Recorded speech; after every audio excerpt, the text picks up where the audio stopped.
Hello मेरे प्यारे दोस्तों। तो कैसे हैं आप। आज हम जानेंगे 3 ऐसे बड़े ही अजीब मिस्टीरियस केसेस के बारे में जो सीसीटीवी में तो कैद हुए लेकिन आज तक कोई भी उन्हें सुलझा नहीं पाया। बिना किसी देरी के चलिए फिर शुरू करते हैं। जनवरी 20, 2008 लियू नामक एक 37 साल की महिला अपनी 4 साल की बेटी के साथ ताइवानी शहर ज़ेंगुआ में बनी युआन लिन फाइनेंशियल बिल्डिंग में हांफते हुए दाखिल होती है। इतनी रात गए एक कंफ्यूज्ड औरत को इस तरह घबराते हुए अंदर आता देख बिल्डिंग का मैनेजर उसे रोककर पूछता है कि मैम, आप इस वक्त यहाँ क्या कर रही हैं। लियू जवाब में बेहद ही डरी हुई उससे कहती है कि मैं यहाँ अपनी एक दोस्त से जरूरी काम के लिए मिलने आई हूँ।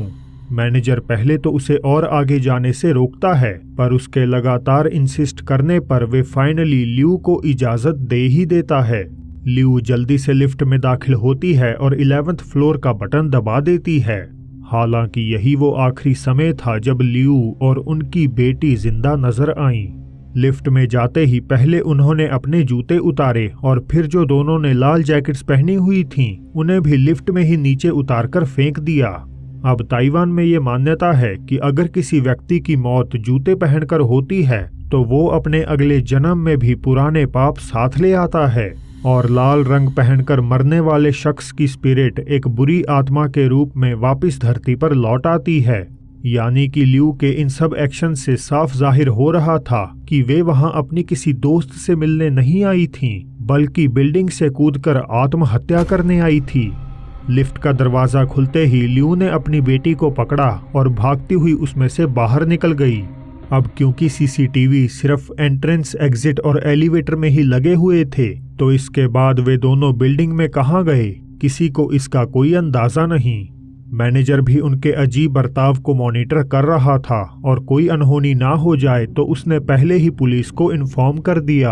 पुलिस वहां पहुंची और बिना कोई देर किए इमारत के चप्पे चप्पे को खंगालने लगी। उन्होंने कमरों से लेकर छत तक और हिडन सेक्शंस जिसमें वाटर पाइप्स और बिजली की तारें पास होती हैं, हर जगह ध्यान से चेक किया, पर बदकिस्मती से उन्हें लियू और उनकी बेटी का कोई सुराग नहीं मिला। इससे भी रहस्यमय, उस रात बिल्डिंग के बाहर या उसके आसपास किसी के कूदकर सुसाइड करने की कोई खबर रिपोर्ट नहीं करी गई। इनफैक्ट सबको ऐसा महसूस होने लगा मानो दोनों माँ बेटी हवा में ही कहीं गायब हो चुकी हों। कुछ दिनों बाद जब लियू की खबर उसकी तस्वीरों के साथ पब्लिक हुई तो उसके एक्स हस्बैंड ने पुलिस को कांटेक्ट करके बताया कि साल पहले ही वे एक दूसरे से अलग हुए थे और क्योंकि उनकी बीवी किसी तरह के ब्लैक मैजिक रिचुअल को आए दिन परफॉर्म करती थी, तो हो सकता है कि उसकी मौत का कारण नेचुरल नहीं बल्कि पैरानॉर्मल हो। अगले 10 सालों तक जब लगातार लियू के मामले में पुलिस को कोई नई डेवलपमेंट होती हुई नहीं दिखी, तो फाइनली उन्होंने इन्वेस्टिगेशन ऑल टुगेदर बंद कर दी। अपनी आखिरी साइटिंग यानी 20 जनवरी 2008 के बाद लियू ने कभी भी अपने नेशनल हेल्थ कार्ड का इस्तेमाल नहीं किया और ना ही उनकी बेटी का एडमिशन देश के किसी भी स्कूल में रजिस्टर हुआ, जिससे ये बात साबित हो गई कि ना तो लियू और ना ही उनकी बेटी अब इस दुनिया में जिंदा हैं। 17 फरवरी 2004 योकाइची सिटी जापान में बने जुस्को नामक एक बड़े से मॉल में लोग शॉपिंग कर रहे थे कि तभी अचानक से उन्हें एक जगह शोर शराबा होता हुआ सुनाई दिया। जब वे जल्दी से वहां जांच करने गए तो उन्होंने देखा कि एक पतली सी औरत जिसकी छाती से एक छोटा सा बच्चा बंधा हुआ था, एक बूढ़े आदमी से हाथापाई कर रही है। जिस वृद्ध आदमी से वो लड़ रही थी वो 68 साल की उम्र का था और उसने औरत और उसके बच्चे को मॉल में लगे एक एटीएम से सटाकर पकड़ा हुआ था। इसके अलावा उसके हाथ की मुट्ठी कसके बंद थी, मानो उसमें जो कुछ भी था वो उस औरत से बचा रहा था। पहले तो लोग चुपचाप ये सब होता हुआ देखते रहे, लेकिन जैसे ही महिला चिल्लाई चोर, तो भीड़ में से 3 शख्स निकले और उन्होंने बूढ़े आदमी को औरत से दूर करके नीचे जमीन पर पटक दिया और उसकी हथेली खोलने की कोशिश करने लगे ताकि वे औरत से चुराए हुए सामान को उससे छीन सकें। कई कोशिशों के बावजूद जब वे मुट्ठी ना खुलवा पाए तो तीनों आदमियों ने पुलिस को बुलाया जो पास में ही खड़ी थी। वे वहां आए, उन्होंने बूढ़े आदमी को हथकड़ी लगाई और एक पुलिस ऑफिसर उसके ऊपर बैठ गया।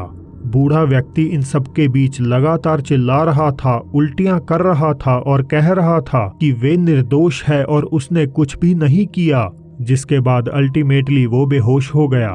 अब जब पुलिस एम्बुलेंस आने का इंतजार कर रही थी तो वे फाइनली आदमी का हाथ खोलने में सफल रहती है, लेकिन जो उन्हें उसमें मिलता है वो खुद बूढ़े आदमी का ही एटीएम कार्ड था, जो झड़प के दौरान अब टूट चुका था। इतना ही नहीं, वहां पड़ा बटुआ, सामान और जितने भी बैग थे वो इसी आदमी के थे और असल में उसने इस औरत से कुछ चुराया ही नहीं था।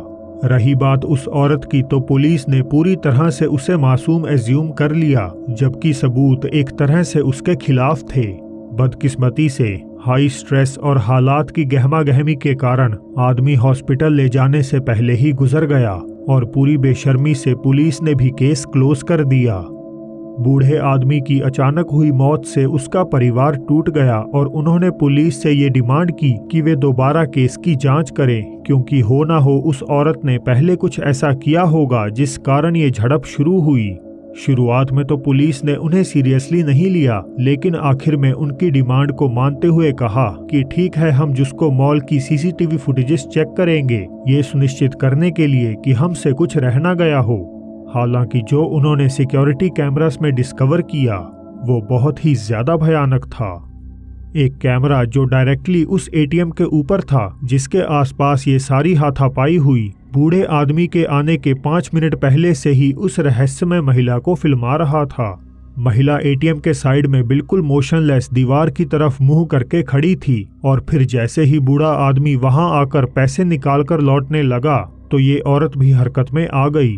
वे पीछे की ओर मुड़ी और आदमी की ओर बढ़ते हुए उसकी शर्ट की जेब पर हाथ मारने लगी। उसके ऐसा करते ही तुरंत बूढ़ा आदमी हरकत में आ गया और स्वाभाविक रूप से उसका हाथ पकड़ लिया, जिसके बाद ये सारा झगड़ा शुरू हुआ। इसी बीच औरत ने उसे चोर कहा। 3 आदमी भीड़ में से आए और बाद में पुलिस ने उसे गिरफ्तार कर लिया। अब जब ये सब केओस मची हुई थी तो महिला ने चुपके से भीड़ में अपना रास्ता बनाया और वहां से निकल गई। पुलिस ने घटना के दौरान मॉल के अंदर बाहर उसके आसपास हर जगह की फुटेज को खोज डाला, लेकिन उन्हें ऐसी कोई वीडियो नहीं मिली जिसमें ये औरत जुस्को के अंदर दाखिल या उससे बाहर निकली हो। ऐसा लग रहा था मानो वो बूढ़े आदमी के लिए अपीयर हुई थी और बाद में हवा में ही कहीं गायब हो गई हो। पुलिस ने वहां मौजूद चश्मदीदों से औरत का डिस्क्रिप्शन देने के लिए कहा, लेकिन कोई भी उसका सही काम आने लायक विवरण नहीं दे पा रहा था। घंटों तक फुटेज रिव्यू करने के बाद पुलिस को एक ऐसा पल नजर आया जिसमें उस औरत ने केवल 1 सेकंड के लिए कैमरे में अपना चेहरा दिखाया और खुद पुलिस के लिए उसका चेहरा इतना डरावना था कि अगले 1 साल तक उसे पब्लिक नहीं किया गया। पुलिस को ये डर था कि शायद इसे देखने के बाद कोई भी फिर दोबारा कभी जुस्को मॉल नहीं आएगा। ये रही वो तस्वीर और जैसा कि आप देख सकते हैं उसका चेहरा पूरी तरह इमोशनलेस है। उसकी आंखें खाली हैं और मुंह पर कोई भी एक्सप्रेशन नहीं है। कुछ लोगों ने कहा कि ये चेहरा किसी इंसान का नहीं बल्कि शैतान का है, जबकि कुछ के मुताबिक ये कोई प्रेत आत्मा है। आज इस फोटो को रिलीज हुए 18 साल हो चुके हैं, लेकिन कोई भी इस महिला की पहचान नहीं कर पाया। यही वजह है कि इस केस को जुस्को फैंटम या कहें जुस्को के भूत के नाम से जाना जाता है और ये अब भी जापानीज चैट रूम्स में एक इंटरनेट अर्बन लेजेंड के रूप में काफी ज्यादा फेमस है।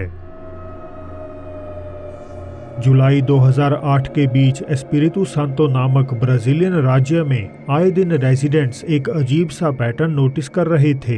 हालांकि ये जो कुछ भी हो रहा था majority of the time Victoria शहर के या तो अंदर या उसके आसपास के जंगल में ही घट रहा था। आए दिन राज्य के किसान जंगल में बने उनके खेतों में रहस्यमयी आग लगने से परेशान थे। उन्हें समझ नहीं आ रहा था कि इतने मैसिव स्केल पर आखिर अलग अलग जगहों पर कौन इन चीजों को अंजाम दे रहा है।